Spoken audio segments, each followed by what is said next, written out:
Iniciamos un nuevo bloque dentro del curso de C++ moderno en el que profundizaremos en la STL, la Standard Template Library o la librería de plantillas estándar de C++.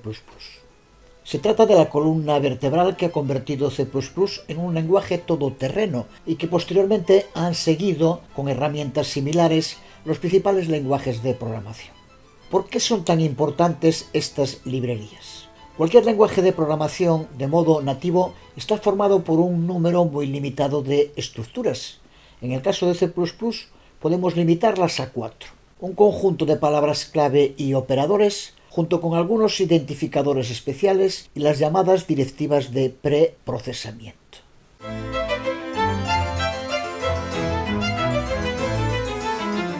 Desde sus orígenes, los distintos compiladores incluían librerías que también se podían importar de terceros. Cuando hablamos de librerías nos referimos a conjuntos de objetos y funciones ya escritos que solo tenemos que importar para usar en nuestros programas, lo que nos permite no tener que estar creándolos de nuevo cada vez que los necesitemos.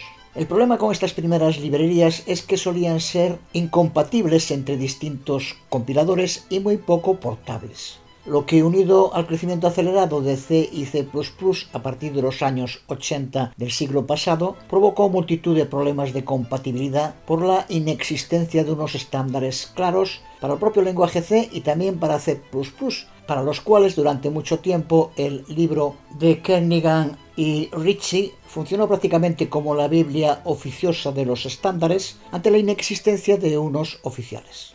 No digamos en el tema de las librerías, cuya situación era simplemente caótica, a la que se unía la necesidad de marcar definitivamente unos límites concretos entre lo que era C y lo que era C++, que tampoco estaban claramente definidos. Al fin y al cabo, C++ fue considerado durante tiempo simplemente como un superconjunto de C, algo que había dejado de ser sin estar claramente documentado y mucho menos estandarizado.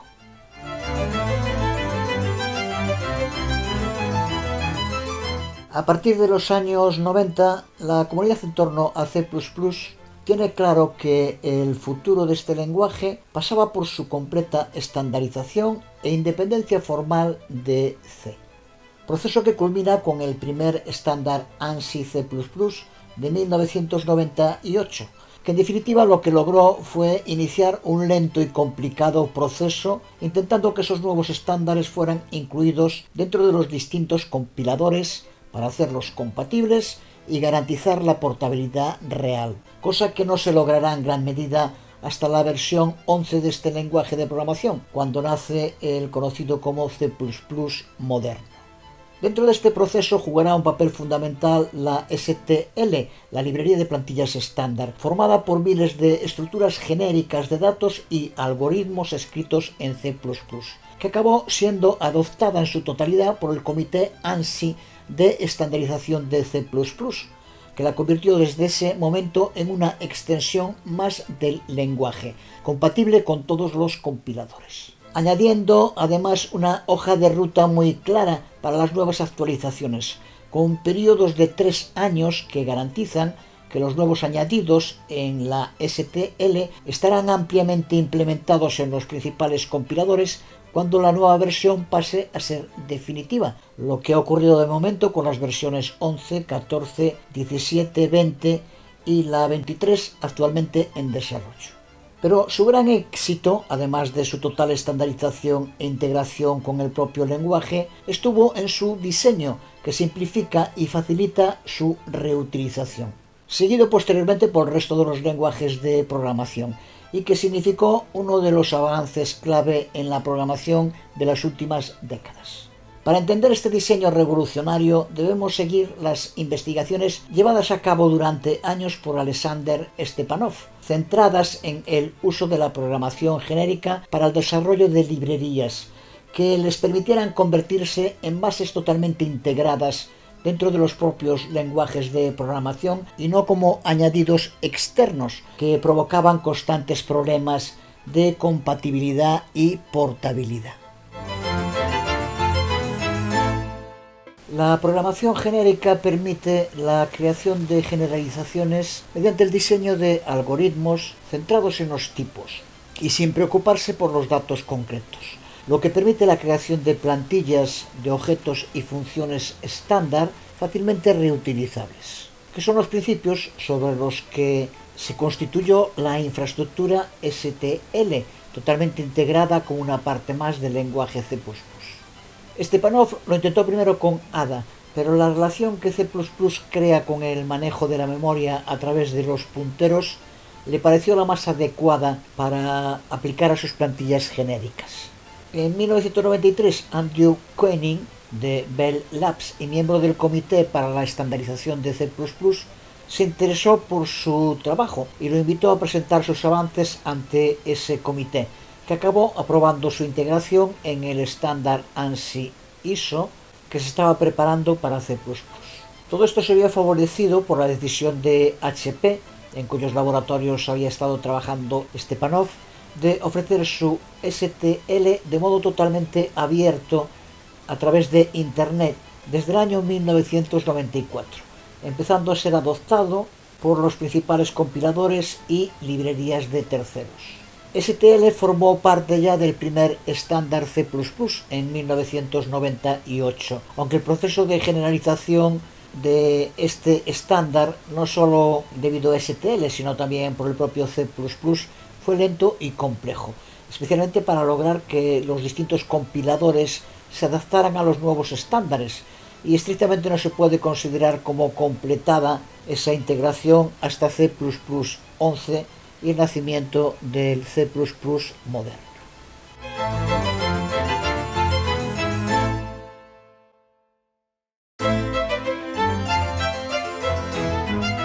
Veamos cuál es esa infraestructura sobre la que se asienta la STL, ideada por Stepanov y basada en la programación genérica. En el núcleo de esta librería de plantillas estándar se encuentran tres componentes perfectamente estructurados e interrelacionados. El primero son los contenedores, que se utilizan para gestionar colecciones de objetos de cierto tipo. Existen diferentes tipos de contenedores como deque, list, vector, map, etc. El segundo son los algoritmos, que interactúan con los contenidos que se incluyen dentro de los contenedores. Estos algoritmos son los que nos proporcionan los medios para poder llevar a cabo inicializaciones, clasificaciones, búsquedas y transformaciones de los contenidos de los contenedores. Y el tercero son los iteradores, que se utilizan para recorrer los elementos que forman parte de las colecciones de objetos. Esas colecciones pueden ser contenedores completos o subconjuntos de contenedores. Estos tres componentes cuentan con una gran cantidad de funciones predefinidas, que son las que nos permiten llevar a cabo todo tipo de tareas complicadas de una manera muy sencilla.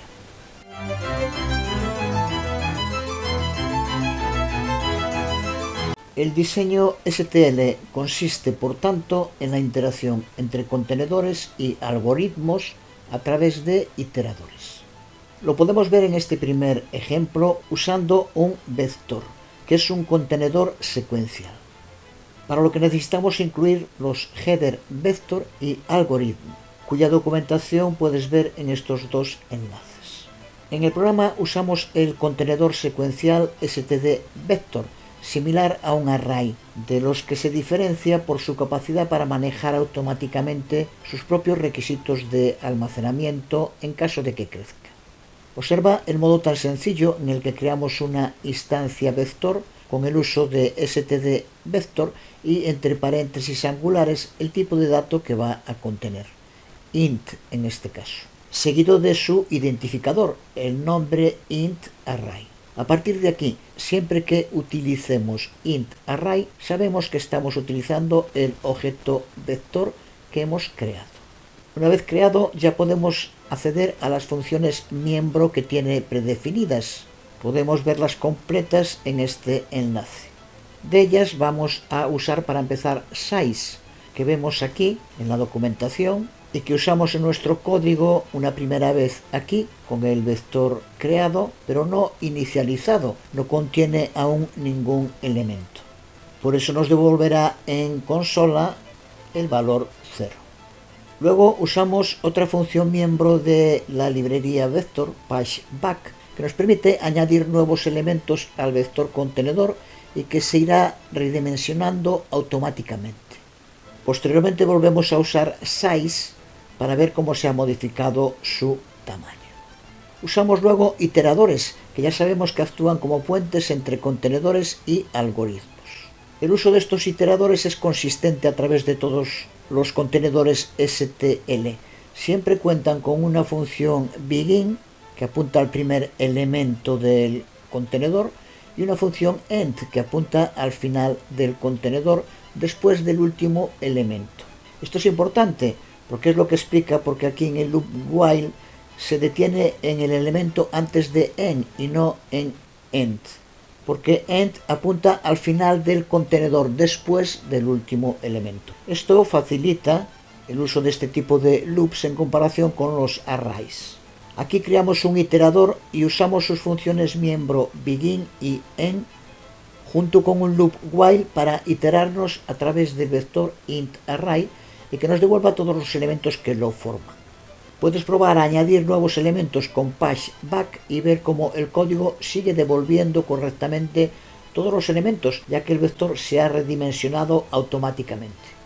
Pero es en esta declaración única en la que podemos ver trabajar juntos a los tres elementos clave de la infraestructura STL: el contenedor int array, los iteradores begin y end y el algoritmo find.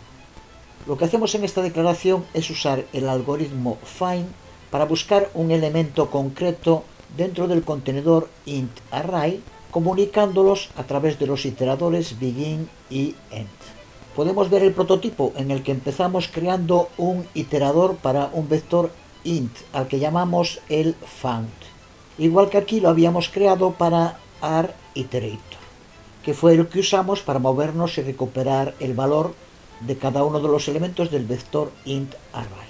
Ahora lo usamos para pasarle al algoritmo find, de nuevo con los iteradores begin y end, que nos permiten acceder a todos los valores del contenedor vector int array, y como tercer argumento le pasamos el valor concreto que queremos comprobar si existe con el algoritmo find. Y terminamos usando la función distance, que está definida dentro del header iterator, que nos permite determinar la posición concreta del elemento que hemos encontrado dentro del vector y la mostramos en pantalla. Aclarar que he añadido ahora aquí el include a iterator, antes no estaba y todo funcionaba bien igual. La razón es, ya lo hemos visto tanto en el curso básico como en el de C++ moderno, que el compilador funciona de modo secuencial pero también recursivo, que en este caso concreto significa que cuando usamos el include al header vector, dentro del mismo existen a su vez includes a los header algorithm e iterator.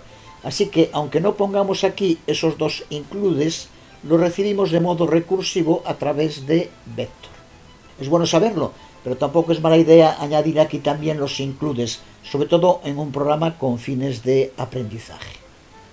Terminamos con dos temas que a los que estén siguiendo el curso básico los pillarán de momento un poco lejos, pero que ya hemos visto en el curso de C++ moderno. El primero es respecto al modo en el que declaramos los iteradores, aquí y aquí. Se trata de una declaración enrevesada, pero que podemos simplificar mucho mediante el uso de auto para indicar su tipo, convirtiéndose en algo como esto. Lo modificamos en los dos sitios donde lo usamos y vemos como el programa compila y se sigue ejecutando de modo correcto, con una sintaxis muchísimo más sencilla. Lo que hacemos con el uso de la palabra clave auto es decirle al compilador que sea él el que defina el tipo. Se trata de una definición de tipo implícita, por lo tanto. Para que funcione es obligatorio que siempre que definamos el tipo de una variable como auto, tenemos que inicializarla inmediatamente para que el compilador pueda detectar el tipo según el valor con el que se inicialice la variable, que es lo que conocemos como asignación de tipo implícito. Compara la diferencia entre las dos declaraciones cuando usamos auto, tremendamente más sencilla. Por último, fijarnos en la desreferencia al iterador que aparece dentro del loop while. Es algo que los que sigan el curso básico aún no han visto, pero sí en el curso de C++ moderno. Porque, como vemos en la documentación, los iteradores son objetos similares a punteros, que lo que hacen es apuntar a la dirección en memoria en la que se almacena un contenedor STL, en este programa en concreto, un vector. Por eso usamos aquí la de referencia, que ya sabemos que es el modo por el que un puntero, un iterador en este caso, accede al contenido en memoria al que apunta, no a su dirección. Así que esta desreferencia nos permite acceder al contenido del vector, que es lo que queremos recuperar.